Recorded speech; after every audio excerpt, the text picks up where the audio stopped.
जय हिंद साथियों, स्वागत है आपका अपने YouTube चैनल स्टडी विथ उदय में। दोस्तों, आज की इस वीडियो में हम बात करेंगे भाषा शिक्षण की पाठ्यपुस्तक। यानी दोस्तों, पाठ्यपुस्तक का अर्थ क्या होता है, पाठ्यपुस्तक की परिभाषाएं क्या होती हैं, साथ ही साथ दोस्तों इसकी विशेषताओं को भी हम जानेंगे। तो चलिए दोस्तों, हम जान लेते हैं कि आखिरकार पाठ्यपुस्तक का अर्थ क्या होता है। दोस्तों, पाठ्यपुस्तक अनुदेशात्मक सामग्री के रूप में सर्वाधिक प्रयोग की जाती है। जो पाठ्यपुस्तक होते हैं वह अनुदेशात्मक सामग्री के रूप में सबसे अधिक प्रयोग की जाती हैं। आधुनिक शिक्षा प्रणाली में पाठ्यपुस्तकें प्रमुख है। पहले ऐसा नहीं होता था। जो गुरुकुल होते थे उसमें पाठ्यपुस्तकों पर जोर नहीं दिया जाता था। पाठ्यपुस्तक के पाठ्यक्रम की वास्तविक रूपरेखा को प्रस्तुत करती है। जो पाठ्यपुस्तक होती है क्या करती है, ये पाठ्यक्रम की वास्तविक रूपरेखा को प्रस्तुत करती हैं। शिक्षक तथा छात्र दोनों के लिए ही पाठ्यपुस्तक उपयोगी होता है।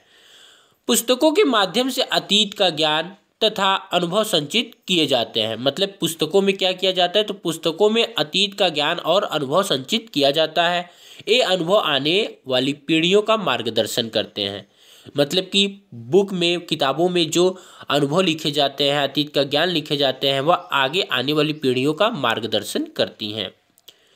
दोस्तों, किसी विषय के ज्ञान को जब एक स्थान पर पुस्तक के रूप में संगठित रूप से प्रस्तुत किया जाए तो उसे पाठ्य पुस्तक कहा जाता है।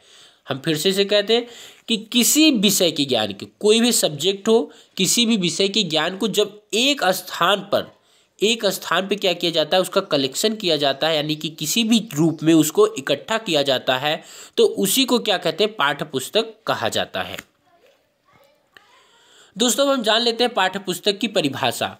दोस्तों, बेकन कहते हैं कि पाठ्यपुस्तक कक्षा प्रयोग के लिए विशेषज्ञों द्वारा सावधानी से तैयार की जाती है। जो पाठ्यपुस्तक होती है ये किसके द्वारा तैयार की जाती है, तो यह विशेषज्ञों द्वारा सावधानी से तैयार की जाती है। यह शिक्षण युक्तियों से भी परिपूर्ण होता है। जो पाठ्यपुस्तक होता है यह शिक्षण युक्तियों से भी परिपूर्ण होता है। डगलस कहते हैं कि अध्यापकों द्वारा विश्लेषण के पश्चात पाठ्यपुस्तकों को वे क्या और किस प्रकार पढ़ाएंगे का आधारशिला माना जाता है। मतलब इन्होंने क्या कि अध्यापकों द्वारा विश्लेषण के पश्चात पाठ्यपुस्तकों को वे क्या और किस प्रकार पढ़ाएंगे इसका आधारशिला माना है। किसने माना है, तो डगलस ने माना है। चलिए दोस्तों, अब हम इसकी विशेषताओं का अध्ययन कर लेते हैं कि आखिरकार इसकी विशेषताएं क्या हैं। दोस्तों, पाठ्यपुस्तकों की, एक अच्छी पाठ्यपुस्तकों की मुख्यतः दो विशेषताएं हैं, जिसमें आपका मनोवैज्ञानिक विशेषता आता है और तार्किक विशेषता आता है। तो चलिए दोस्तों, हम पहले मनोवैज्ञानिक विशेषता का अध्ययन कर लेते हैं, जिसमें दोस्तों आपका आता है विषय सामग्री। क्या आता है, विषय सामग्री। दोस्तों, विषय सामग्री ऐसा होना चाहिए जैसे कि जो बालक के रुचि, उसके मानसिक स्तर, योग्यता, विकास की अवस्था के अनुसार होना चाहिए। जो विषय सामग्री जैसा भी हम इंक्लूड कर रहे हैं तो वह क्या होना चाहिए, बालक की रुचि, उसके मानसिक स्तर, उसकी योग्यता के अनुसार होना चाहिए। क्योंकि दोस्तों इन सभी का बालक की शक्तियों तथा मानव की क्रियाओं के विभिन्न क्षेत्रों एवं वास्तविक जीवन से इतना संबंध होना चाहिए कि प्रत्येक बालक की अपनी अपनी रुचि, योग्यताओं तथा आवश्यकताओं के अनुसार वास्तविक क्रियाओं में सक्रिय होकर अनुभव प्राप्त कर सके। दोस्तों, कहने का मतलब है कि जो हम विषय सामग्री लेते हैं तो वह विषय सामग्री हमें छात्र को मोटिव में रख, मतलब छात्र को केंद्र में रख करके विषय सामग्री का निर्माण किया जाना चाहिए कि विद्यार्थी का रुचि कहाँ है, उसकी मानसिक स्तर कितनी है, उसकी योग्यता क्या है, वो कहाँ तक इससे विकसित हो सकता है, किन उद्देश्यों का निर्धारण हो सकता है।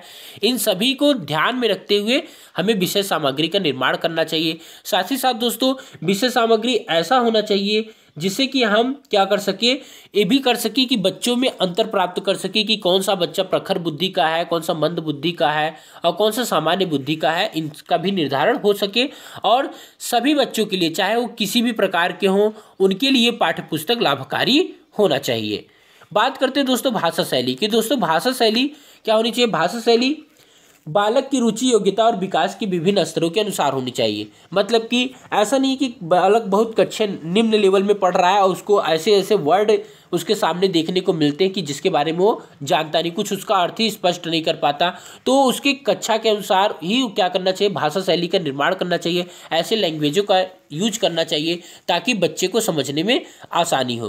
दोस्तों चित्रण क्या करता है, जैसे कभी आप देखे होंगे बच्चे जब पुस्तक को खोलते हैं तो सबसे पहले वो चित्र देखते हैं और चित्र देखने के बाद क्या करते हैं, अंदाजा लगाते हैं। तो दोस्तों किसी भी पाठ्य पुस्तक में चित्रण का होना बहुत ही आवश्यक होता है, क्योंकि ये क्या करता है, बच्चे को सोचने की उसकी क्षमता को बढ़ाता है। उसका मन वो सोचता है, समझता है कि आखिरकार इस चित्र में क्या हुआ है और अपना दिमाग उसमें लगाता है। तो चित्र क्या करता है, चित्र आपका बहुत ज़्यादा सहयोग करता है शिक्षा को प्राप्त करने में। बाह्य रूप, दोस्तों जो बुक्स होते हैं, बुक का बाह्य रूप कैसा होना चाहिए, उसका जो कवर होता है वो किस तरीके से होना चाहिए कि ऐसा ना हो कि बेकार हो, देखने में अच्छा ना, अट्रैक्शन ना, आकर्षित ना हो।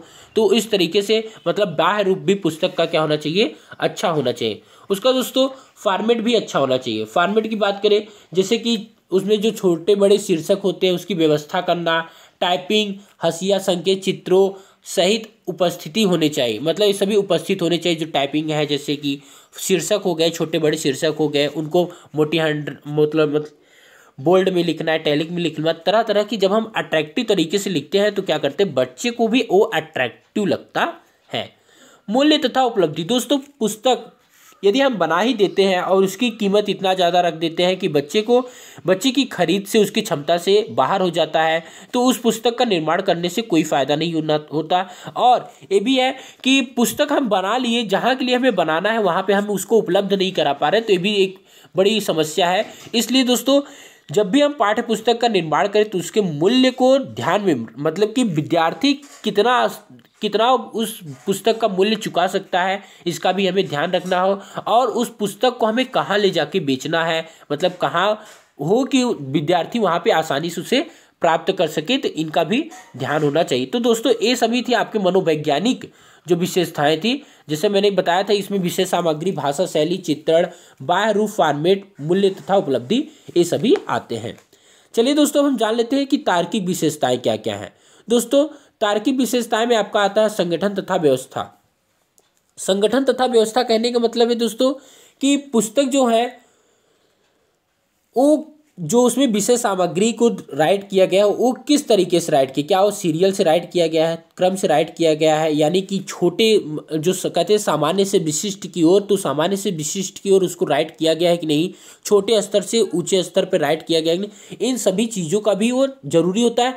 और ज़्यादा से ज़्यादा जरूरी, जहाँ तक जरूरी हो उसमें सभी ज्ञान, मतलब जितना एक विद्यार्थी के लिए हम कह सकते हैं कि जितना उस बच्चे के लिए आवश्यक हो उतना ज्ञान उस किताब में होना चाहिए। विश्वसनीयता, दोस्तों विश्वसनीयता की बात करें तो कोई भी पुस्तक हो वो विश्वसनीय हो, क्योंकि आजकल ऐसे बुक्स चल रहे हैं कि वो मतलब उस पर विश्वास किया ही नहीं जा सकता।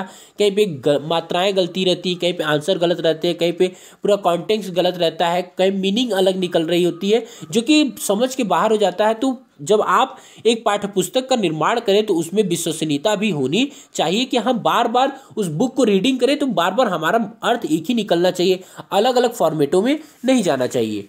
विषय का प्रतिपादन, दोस्तों विषय का प्रतिपादन जैसे अलग अलग विषय होती है, सॉरी दोस्तों, जैसे कि पाठ्य पुस्तक में आधुनिक सूचनाएं होनी अनिवार्य है। और जैसे कि हम पाठ्य पुस्तक हो गया तो इसमें आधुनिक जो वर्तमान में सूचनाएं हो रही, वर्तमान में घटित घटनाएं हो रही, उसकी सूचनाएं उसमें शामिल होनी चाहिए।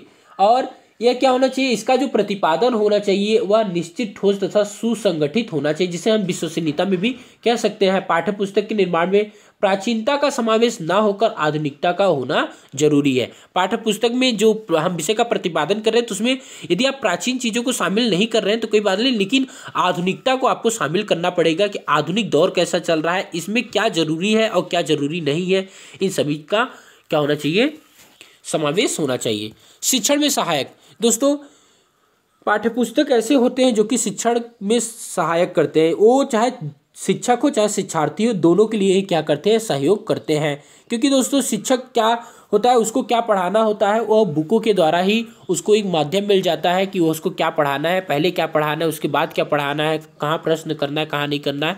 और विद्यार्थियों के लिए होता है कि विद्यार्थी क्या करते हैं, जब शिक्षक पढ़ाते तो किताबों को देखते हैं, और साथ ही साथ जब शिक्षक अनुपस्थित होते हैं तो वह किताबों को देख करके अपने अंदाजे को लगाते हैं और सीखने का प्रयास करते हैं।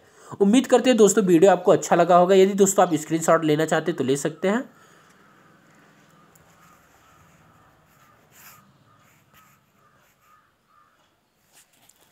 Thanks for watching this video.